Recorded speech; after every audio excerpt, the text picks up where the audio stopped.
Sud Radio Média, Benjamin Glaise, Gilles Gansman. Et bonjour à tous, ravi de vous retrouver. Bonjour Gilles. Hello guys. Oui, j'ai vu vous avez mis votre t-shirt avec le drapeau américain. Ah, c'est bon, vous êtes prêts. Vous êtes prêts, bah oui. On est à quelques heures de cette élection américaine, donc on va largement consacrer cette émission aux élections américaines avec tout un programme, une riche émission. Bonjour Élise Lucet. Bonjour. Ravi de vous accueillir. Ce matin, on va parler de cet envoyé spécial qui sera diffusé ce soir en prime time sur France 2. Reportage assez dingue, hein. Vous allez tout nous expliquer. C'est vraiment assez fou. Et puis à 10h30, nous serons avec Darius Rochebin, qui est lui du côté de Washington et qui va vivre aussi sur TF1 LCI. Eh bien, cette nuit spéciale, donc depuis Washington, à partir d'1h30 du matin, nuit américaine également sur France Télé. Ah oui, même presque plus que nuit, puisqu'on a 15 heures d'antenne en tout. Ça commence avec Anne-Sophie Lapix. Derrière, il y a Envoyé spécial. Ensuite, on a un documentaire de Laurent Sailly. Mais ensuite, on a une nuit américaine avec Laurent Delahousse, Loïc Delamornay, Étienne Lénart. Et ensuite, il y a Julien Arnaud qui prend le relais. Donc, on est là de 20h à 9h30 du matin. On va rien rater de cette on espère. En tout cas, on fait tout pour. Et puis, on a plein d'envoyés spéciaux partout, notamment dans les swing states qui vont être énormément surveillés cette nuit. Est-ce que vous êtes venu en Harley devant Sud Radio? Vous avez garé votre moto? Parce que donc on voit ce visuel. Vous avez passé, c'est ça, avec les bikers de Trump. Ouais, en fait, ce qui était intéressant et pour nous, pour Envoyé spécial, l'envie c'était d'être très très proche du terrain, de faire vivre les États-Unis au plus près à nos téléspectateurs. Donc nos envoyés spéciaux sont allés absolument partout, dans l'Arizona, en Caroline du Nord, au Texas, à Washington, à New York. Et moi, je suis montée effectivement derrière des bikers trumpistes dans l'Alabama. Et c'est hyper intéressant parce que ça permet vraiment de casser les clichés qu'on peut avoir. Ils étaient hyper sympas et de discuter avec eux, de passer du temps avec eux, le lendemain d'être à Washington, le surlendemain d'être à New York, ensuite d'être dans une énorme base navale militaire américaine et d'être au plus proche des Américains. C'est ça en fait qu'on a voulu transmettre aux téléspectateurs ce soir pour qu'ils comprennent bien l'enjeu et puis vraiment les fractures qu'il y a dans ce pays. Parce qu'aujourd'hui, on parle des États désunis plus que des États-Unis. Donc c'est ça qu'on a voulu retransmettre au travers de tous nos reportages qui ont été réalisés par toute notre équipe. Comprendre, aller saisir la mentalité américaine et effectivement ces zones de fracture qui sont immenses, quoi. Oui, c'est immense. Et puis je pense que ce qui était intéressant pour moi, c'est que j'étais avec Loïc Delamornay, qui a été correspondant aux États-Unis pendant 5 ans, qui connaît parfaitement le pays. Et même lui est très surpris de cette fracture immense qu'il peut y avoir dans le pays. Et il faut la toucher du doigt, comprendre, pas juste dire ils sont désunis, ils se détestent. D'abord, c'est pas toujours le cas, parce que moi, je me suis retrouvée dans une tailgate. Vous savez, c'est les rendez-vous qu'il y a avant les matchs de football américains sur le parking. Il y a les barbecues, ils font tous leur hamburger, les hot dogs, les bretzels immenses. Exactement. En 3 mètres. Et moi, je discutais avec des jeunes femmes américaines de la classe moyenne. Il y avait 2 Trumpistes qui étaient là et 2 Kamala Harris qui étaient là. Et c'est 4 copines qui arrêtent pas de se parler. Donc la fracture existe, mais c'est aussi des gens qui se parlent. Donc il faut pas être dans tout faut pas être dans le cliché. Exactement, voilà. On passe au zapping avec Gilles Gansman. Vous le savez, Élise Lucet, on va voir un petit peu ce qui se passe du côté de la télé.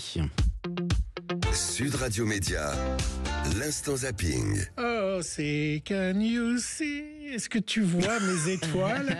Si la nuit, la nuit est presque la nôtre.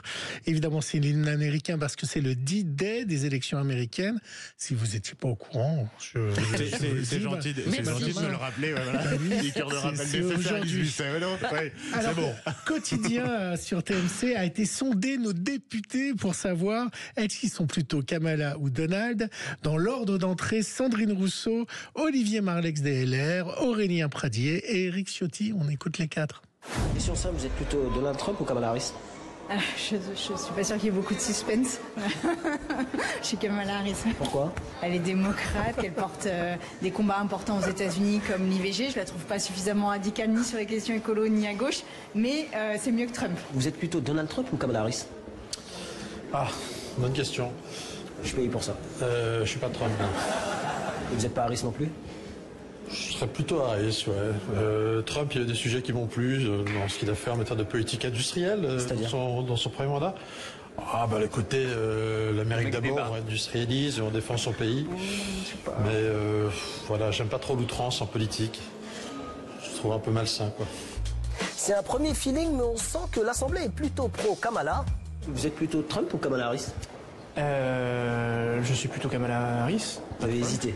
Non, j'étais juste en train de me demander si vous trouviez un seul député qui vous dise qu'il avait de la sympathie pour Trump. Je crois qu'il y a Eric Ciotti pour ça. Et pour les délires, c'est Eric Ciotti, c'est pas moi. Tiens, voilà justement Eric Ciotti, on vérifie l'info. Vous êtes plutôt Trump ou Kamala Harris? Plutôt Trump. Mais son extravagance ne vous fait pas peur? On l'accuse de raciste, homophobe. Moi, ce que je souhaite, c'est que les Américains se prononcent sereinement et que la démocratie américaine soit préservée quoi qu'il arrive. Et est-ce que France Télé serait pas plutôt Kamala Harris et roulerait pour Kamala Harris? France Télé a les cartes de presse et elle roule pour personne. Pardonnez-moi. Mais franchement, à chaque élection, on observe ce qui se passe et on essaie d'être au plus près de ce qui peut émerger dans le pays. On n'a pas à avoir de position. Enfin, ce serait anti-journalistique que d'avoir une position. Vous êtes d'accord avec le patron d'Amazon sur le journal, c'est le New York Times qui ne s'engage plus pour un politique? Moi, je pense que les journalistes doivent jamais s'engager. Voilà, c'est vraiment, on doit reporter ce qui se passe dans un pays et point. Et c'est tout. Et moi, j'ai envie de dire vraiment donner aux téléspectateurs tous les éléments pour qu'ils se fassent leur propre opinion. C'est ça le plus important pour un journaliste. C'est vraiment de leur donner tous les éléments et après, ils se feront leur propre opinion. On n'a pas à être pro Kamala Harris, pro Donald Trump. Mais en revanche, on a observé cette élection de très près parce qu'elle aura des répercussions très importantes en Europe, dans le monde, évidemment, et donc c'est pour ça qu'on est si présent, France 2 là-bas et France Télévisions globalement. Sur les conflits, l'économie, où vraiment, ça, faut le dire, c'est un enjeu véritablement international, quoi. Forcément, première puissance économique mondiale. America's First, on en a entendu parler. C'est du protectionnisme économique, c'est hyper important, notamment pour nos firmes automobiles, mais autres pour plein d'entreprises chez nous. Et par rapport aux États-Unis gendarmes du monde, nous, on est allé avec Loïc Delamornay sur la plus grande base navale américaine et même mondiale, où il y a normalement 5 porte-avions alignés qui sont là. Bon, il y en avait 2 qui étaient partis sur des terrains de guerre. Donc, parfois, ils veulent plus être les gendarmes du monde, on peut le comprendre, mais de fait, ils le sont. Donc, bien sûr, c'est important géopolitiquement aussi. À 60 ans, Kamala Harris va donc peut-être devenir la première femme présidente des États-Unis le 25 janvier. Rappelons qu'ils auront du temps à se préparer. C'est le 20 janvier, je crois. C'est le 20 janvier. Oui. L'investiture, c'est le 20 janvier, toujours. Elle est ma rédactrice en chef. Mais rappelons que... Attention, vous êtes surveillés. Mais rappelons que Kamala fut procureure générale de Californie. Et rappelez-vous ce moment où elle a fait trembler le puissant patron de Facebook, Mark Zuckerberg, quand elle était donc procureure. Petit rappel par Willy Papa, c'était toujours dans le quotidien. On vous a posé des questions précises et vous n'avez pas répondu. En 2018, Mark Zuckerberg est interrogé par le Sénat sur le scandale Cambridge Analytica, l'entreprise qui a siphonné les données de 87 millions d'usagers de Facebook. L'audition dure 5 heures. Zuck est livide, il se fait démonter, mais les 10 minutes les plus longues sont celles face à Kamala Harris. La sénatrice est venue avec une question et elle ne va pas le lâcher. Est-ce qu'il a été décidé chez Facebook de ne pas prévenir les utilisateurs? Avez-vous pris part à la décision de ne pas informer les utilisateurs? Savez-vous où la décision de ne pas les informer a été prise? Je ne sais pas. Coppola is back. Zuckerberg tente d'abord de botter en touche. Madame la sénatrice, je ne sais pas. Je ne suis pas sûr de ça. Je ne me rappelle plus. Sauf que pour Kamala Harris, ne pas savoir, ce n'est pas une réponse. C'est une question de transparence et de confiance. De dire à vos utilisateurs que leurs données personnelles ont été piratées. Elle avait de la poigne. Vous pensez qu'elle a les épaules? Alors, très franchement, nous, on a fait un portrait de Kamala Harris et Alice Gauvin qui l'a fait il y a 3 semaines, le 24 octobre, on l'a passé dans Envoyé spécial. Il y avait cette scène-là, d'ailleurs. Et ce qui est intéressant, c'est que oui, elle avait une poigne de fer quand elle était procureure, ça, tout le monde le dit, et nous, on a montré des scènes dans ce portrait. Il y a la scène de Zuckerberg, mais il y en a d'autres. Et on a interviewé son collègue de l'époque, qui était procureur avec elle, qui était le seul procureur noir avec elle, et qui raconte qu'en fait, et ça, c'est intéressant, elle voulait pas qu'on la catalogue comme une femme noire. Elle voulait être respectée en tant que procureure. Tout le monde s'attendait à ce qu'elle soit avocate et ce qu'elle défende la population noire. Elle a dit non, pas du tout. Moi, je veux être le symbole du droit. Et donc, c'est très intéressant, cette volonté de s'affirmer comme une personne compétente représentant le droit.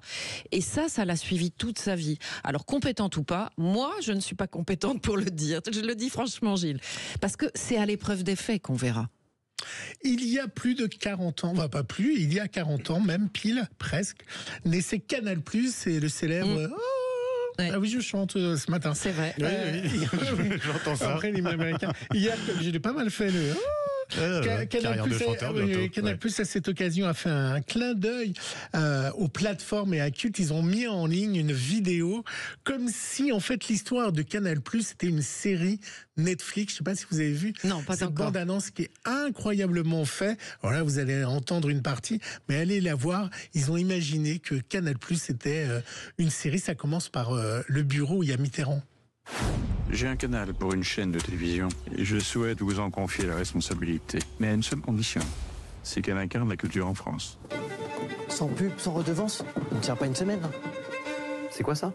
Notre redevance. Ça, c'est mon bébé, Discret 11. Tu prends l'abonnement, tu rentres le code, ça décrypte l'image, t'es canal à la maison. Événement dans le paysage audiovisuel français, la naissance aujourd'hui de Canal+. Maman, ça y est! Avec l'arrivée de 2 nouvelles chaînes privées et totalement gratuites. Gratuite? Sérieux? Tu m'as dit pour les décodeurs piratés. On avait promis 3000 abonnés par semaine, mais on va pas y arriver. J'ai besoin de cash. J'ai une proposition qui va vous plaire. Je prends 100% de votre régie publicitaire. Trop élitiste, sans déconner. On fait quoi alors, hein? On fait de la télé comme les autres pour compenser les pertes? Si on fait pas ça, on finit à poil. À poil. Si vous cherchez un homme beau, riche et Foncez. intelligent, n'hésitez pas, prenez-en 3. Qu'est-ce que j'ai fait de mon stylo? Incroyable, hein? Ça donne envie.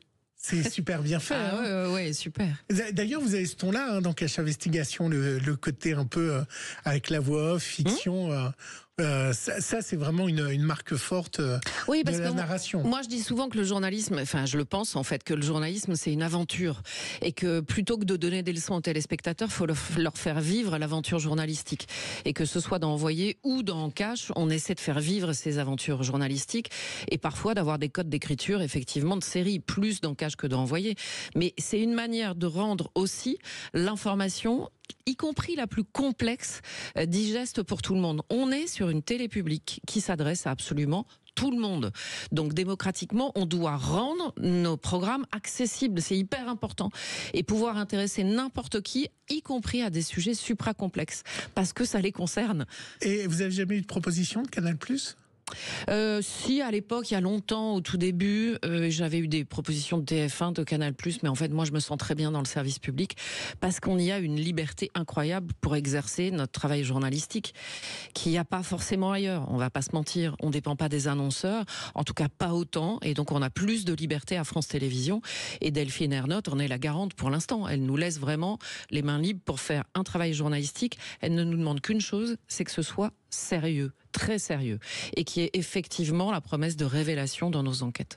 C'est une légende dont la mort est éclipsée en ce moment par l'élection américaine, mais c'est vraiment une légende. La disparition hier de Quincy Jones, grand producteur mythique.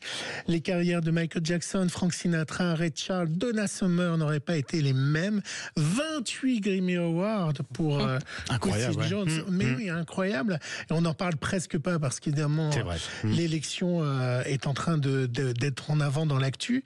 Illustre trompettiste et amoureux de jazz, on écoute Morning.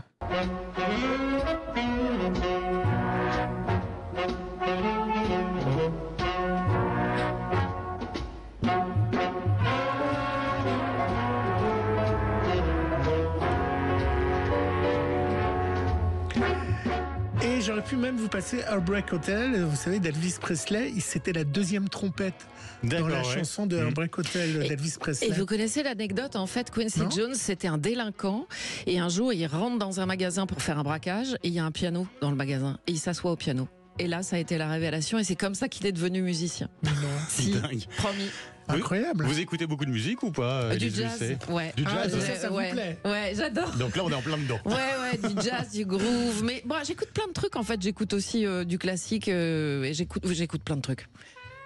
Bon, vous restez avec nous. Élise Lucet, on va pas parler de musique, pas totalement en tout cas dans un instant. On va parler d'envoyé spécial, numéro spécial élection américaine, forcément diffusé ce soir en prime time sur France 2. Vous avez sondé un petit peu ce qui se passe, ce qui se dit parmi les Américains. Vous avez rencontré notamment un Américain alors un peu spécial, Robert De Niro. Vous allez nous dire comment s'est passée l'interview. À tout de suite. Sud Radio. Sud Radio. Parlons vrai. Parlons vrai. Sud Radio. Parlons vrai. Sud Radio Média. L'invité du jour. Sud Radio Média, spécial élection américaine. Ça y est, on est à quelques heures de cette élection qui s'annonce très très serrée entre Kamala Harris et Donald Trump. On verra, on n'aura peut-être pas les résultats très rapidement. Non, Élise ça peut Lucet, prendre plusieurs jours. La dernière fois, ça avait pris 4 jours. Ouais. Donc il y a 4 ans. Sur Al Gore, je crois que les décomptes avaient duré 3 semaines. Donc voilà, on va attendre tranquillement. Est-ce que ce résultat vous fait peur par rapport à ce que vous avez vu là-bas? Par rapport à ce que j'ai entendu et ce que tous nos reporters ont entendu, c'est-à-dire que on a beaucoup entendu de Trumpistes qui disaient que si effectivement Donald Trump ne gagnait pas, ils allaient prendre les armes ou qu'ils craignaient eux-mêmes une guerre civile. C'est pas forcément eux qui allaient descendre dans la rue, mais en tout cas ils craignaient vraiment un vrai désordre. Et ça, moi je l'ai entendu, les reporters l'ont entendu, et c'est très présent quand même dans l'émission de ce soir. On l'entend, cette crainte de guerre civile. Je pense que personne ne la souhaite. Oui, vraiment. mais si vous le savez, ça veut dire que Kamala et Joe Biden le sait aussi. Donc ils ont peut-être pris des mesures. Ah mais c'est impressionnant. Moi je suis allée à la Maison Blanche il y a 3 semaines. Pour les élections, c'est incroyable les dispositifs de sécurité. Il y a 3 semaines, vraiment, c'était déjà un bunker. Et c'était rien par rapport à ce que c'est aujourd'hui. Là, je sais que demain, en fait, ce soir, Anne-Sophie Lapix est à New York. Demain, elle est à Washington. Le bureau de France 2 est à 150 mètres de la Maison Blanche. Le quartier va être archi bouclé. Ça, c'est évident. Et c'est partout, en fait. Même les bureaux de vote, là, j'ai entendu qu'il y avait vraiment des bureaux de vote qui étaient protégés par l'armée. Donc, vous voyez, oui, dans les swing states. Positionnés. Absolument, en Arizona, notamment. Oui. Donc, oui, il y a une vraie crainte de débordement. Ça, des deux côtés, je pense. Et oui, je vous ai vu prendre la place du président de la République dans la salle de presse. Oui, enfin, j'ai surtout pris une photo à selfie, c'est ça? Oui, mais j'ai surtout pris. Non, j'ai même fait un lancement du pupitre de la salle de presse de la Maison Blanche. C'était pas que pour un selfie, mais c'est surtout les porte-paroles qui viennent là. Alors, bien sûr, si Kamala Harris est élue ou si Donald Trump est élu, ils viendront et ils prononceront leur premier discours après l'intronisation ou leur première conférence de presse. Plutôt, ce sera là. Et c'est une petite salle ou mais c'est minuscule. C'est ce que je me suis dit. Mais je suis rentrée, je dis mais c'est tout petit en fait. On voit tout ça à la télé, on s'imagine un immense truc. Pas du tout. Non. Et voilà, il y a un mur de caméra derrière, mais un peu bricolé, avec des meubles en bois peints en noir, mais vraiment un peu à l'arrache. Nous, on s'imagine un truc de l'espace, mais pas du tout. C'est pas ça. Incroyable. Benjamin, je vous propose d'écouter la bande-annonce de l'envoyé spécial ce soir dès 21h10 sur France 2. Envoyé spécial inédit au cœur de l'élection présidentielle américaine. Ils ont l'air de citoyens comme les autres, mais ils veulent faire sécession. Rencontre. Les États-Unis sont en train de s'effondrer. Face à l'inflation, la classe moyenne lutte pour s'en sortir. Témoignage. Nous, on fait des sacrifices. On va pas en vacances, on va pas au restaurant. Rien n'est gratuit ici. C'est une passion dévorante et même les armes de guerre ont leur festival. Ambiance. Enfin, place à un invité exceptionnel, Robert De Niro. J'adorerais débattre avec Donald Trump. Je le démolirais. Présenté par Élise Lucet, envoyé spécial États-Unis 2024, mardi soir juste après le 20h sur France 2 et sur la plateforme France.tv. Élise Lucet, on l'a entendu, la voix de Robert De Niro. Vous avez pu l'interviewer. Comment il est et est-ce que ça a été difficile de l'avoir? Alors oui, c'est très compliqué parce qu'on a appelé beaucoup de stars américaines, aussi bien pro-Trump que pro-Harris. Et on nous prend pas en considération. On est une télévision française. Pour eux, on n'est rien. On va être honnête. Si j'ai eu la possibilité de faire l'interview de Robert De Niro, c'est que on a un ami commun. Et donc, j'ai demandé à cet ami de demander à Robert De Niro. Et ça tombait bien, il tournait avec lui juste 3 semaines avant que moi je réalise cette interview, et c'est par lui, par son intermédiaire, que j'ai décroché cette interview. J'ai demandé à une des photographes de Trump, Régine Mao, d'avoir des stars pro-Donald Trump. Et là, je pense notamment à Elon Musk, c'était impensable de l'avoir. Ah ouais, injouable. Et je peux vous dire, Elon Musk, on a même essayé de l'avoir pour un portrait qu'avait fait Pierre Monégier dans Envoyé spécial. Et là, on avait 4 mois de délai pour avoir l'interview d'Elon Musk. On l'a jamais eu. Jamais. On n'est pas considéré comme télévision française. Vous verrez, d'ailleurs, Kamala Harris n'a donné aucune interview à aucune télévision européenne. Pareil pour Donald Trump. Ils ne parlent pas aux télévisions européennes, en fait. C'est pas leur préoccupation. Qu'est-ce qui vous a marqué dans cette rencontre avec Robert De Niro? Ce qui m'a marqué, très franchement, c'est que c'est un homme qui pourrait vivre tranquillement sur sa célébrité, ses dizaines de films d'Oscar, de tout ce qu'il a fait. Et en fait, il a décidé de se lancer dans ce combat politique, alors qu'il pourrait être tranquille. Et il dit, non, moi, c'est nécessaire pour moi. Il a des mots très forts, hein, moi qui même, à des moments, m'ont fait réagir assez violemment, parce qu'il parle de fascisme. Et moi, je réagis en disant, mais vous parlez carrément de fascisme. Il dit, oui, c'est du fascisme à la sauce américaine, mais c'est du fascisme quand même. Et donc, c'est très étonnant de voir ce monsieur de 81 ans qui dit lui-même qu'il est vieux. Et il dit, non, moi, je suis bien trop vieux pour me présenter à la Maison-Blanche. Et l'âge de Biden, j'irai jamais. Mais qui se lance à corps perdu dans cette bataille parce que pour lui, c'est trop important ce que ça représente pour les États-Unis, cette bascule potentielle.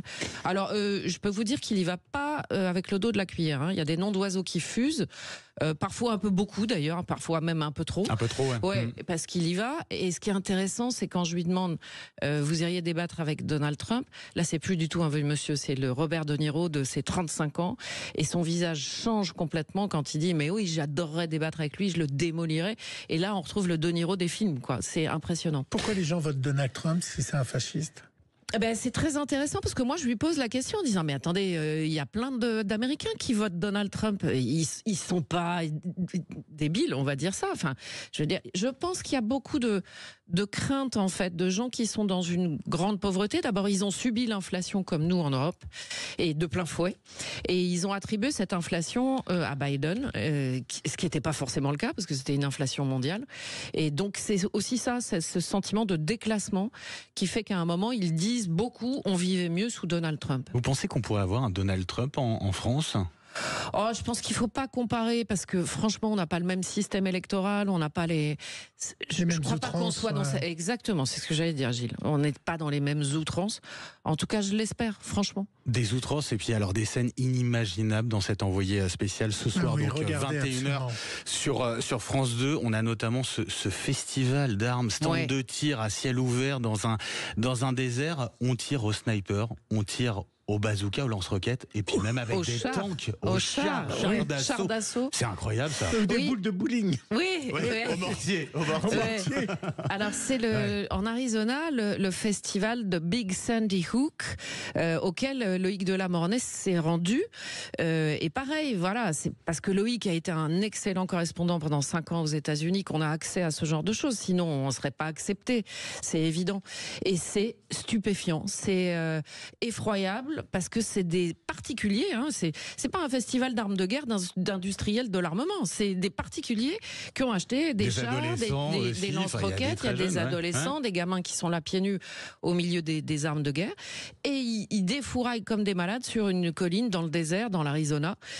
C'est dingue. C'est complètement fou. Et chapeau bas à Loïc parce que sans lui on n'aurait jamais eu ça. Enfin, on va se parler franchement. Le fait d'avoir des correspondants et qui sont vraiment impliqués dans le pays fait qu'on a des ouvertures qu'on n'aurait pas autrement. Est-ce que ce soir vous allez rester éveillé ou vous allez dormir alors je vais pas rester. Non, je vais pas rester éveillé. Je me lève à 6h et je verrai le résultat. Non, je vais rester éveillé une bonne partie de la nuit, mais je vais quand même dormir en gros entre minuit et 6h. Et moi, j'en discutais avec Loïc justement. Il me dit, moi, je pense pas qu'on aura le résultat dès demain matin. On verra. Après, il y a plein de gens qui disent on peut aussi avoir une vraie surprise. Il y a le vote des femmes, notamment, qui est une vraie question. On parle de vote caché, oui, des femmes, d'une certaine manière. On entend de plus en plus cette expression. Oui, parce que c'est vrai que les atteintes aux lois sur l'avortement font qu'il y a peut-être un vote caché des femmes qui vont voter Kamala Harris, même si elles sont républicaines, pour sauvegarder ce droit à l'avortement. Et le dernier clip de campagne des démocrates, vous l'avez vu, hein, où il y a 2 couples qui vont dans le bureau de vote, et au dernier moment, les femmes se font un clin d'œil, elles se disent Kamala, Et le pack-shot du spot, c'est votre mari ne saura jamais pour qui vous avez voté. Ça veut dire qu'on a ce côté, genre, on cache peut-être de plus en plus pour qui on va voter par endroit. Moi, je pense pas. Les Américains sont très ouverts, hein. Ils vous le disent partout où vous êtes. Mais ils ont des panneaux dans les jardins. Ah oui, ils sont très... non, puis ils assument complètement leur vote. Ça, il n'y a pas de souci là-dessus. Ils en sont même plutôt fiers. Mais les femmes, c'est un peu... D'ailleurs, Trump a dit, c'est pas possible que les femmes disent pas à leur mari pour qui elles votent. C'est pas possible. Incroyable. Et donc peut-être que les femmes auront cette liberté-là. Une petite dernière question. Vous êtes la seule à avoir vraiment interviewé Mbappé. J'imagine que ça vous a dû faire drôle de voir l'affaire Mbappé quand vous l'avez vu dans la presse. Tout le monde, je pense. Et moi, je sais... Enfin, je pense que c'est très important qu'il y ait des vraies enquêtes là-dessus parce que... ce qui s'est passé en Suède, pour l'instant, on le sait pas. Hein. On sait qu'il y a une accusation et j'ai l'impression que ça s'est plutôt dégonflé au fur et à mesure des jours. Mais là, il faut une vraie enquête pour le coup. Et puis, il y a aussi beaucoup d'argent en jeu. Vous savez que la famille Mbappé demande 55 millions d'euros au PSG. Ils sont en pleine bataille financière et juridique en ce moment. Donc, il y a aussi beaucoup de je t'envoie ci, je te fais... Enfin, il y a des attaques sur les réseaux sociaux qui sont vraiment très importantes. Vous l'avez trouvé adolescent? Est-ce que c'est un adolescent qui n'a pas eu de jeunesse? C'est pas un adolescent du tout. C'est un adulte bien campé, mais il n'a pas eu une jeunesse classique du tout. Non, mais comme tous les enfants stars, en fait, je pense que oui, on les a privés de leur adolescence, de leur jeunesse. Il peut pas sortir boire un café dans la rue, c'est pas jouable. Il peut pas aller en boîte de nuit, il peut pas. Et toute relation avec lui peut devenir suspecte. Donc c'est compliqué. Bon, ce soir, en tout cas, on parlera des élections américaines. Et un très bon reportage de Julien Duponchel sur les Américains sécessionnistes. Exactement. Ça, c'est complètement qui demande dingue. à bouger les frontières. Qui va changer les frontières des États. Ils quittent les États démocrates pour aller dans des États républicains et ils veulent élargir la frontière de l'État républicain. Et je voulais donner un grand coup de chapeau à toutes les équipes d'envoyés spéciaux qui ont été mobilisées comme des dingues sur le terrain. Lila Bellili, enfin tout le monde, les JRI, il y a eu vraiment une vraie implication. Des sujets qu'on n'a pas vus ailleurs et on va vraiment au bout des choses. Et encore une fois, 15 heures d'antenne avec toute la rédac de Mobilisé, France Info aussi mobilisée. Avec Anne-Sophie Lapix, avec Laurent Delahousse, Julien Arnaud, également 15 heures d'antenne. Super équipe sur le terrain. Et donc vous, envoyé spécial, donc ça sera à partir de 21h sur France 2 pour tout comprendre de ce qui se passe dans le pays. Ce qui se passe chez le voisin. Effectivement. Merci Élise Lucet. Merci à vous. Bonne journée. Puis oui, dans un instant, c'est Darius Rochebin qu'on va retrouver. Il faut le remercier parce qu'il est 5h du matin, il est à Washington. Il a mis le réveil. Il a mis le réveil pour nous. Donc on va parler de la nuit de TF1 maintenant. À tout de suite. Sud Radio Média, Benjamin Glaise, Gilles Gansman.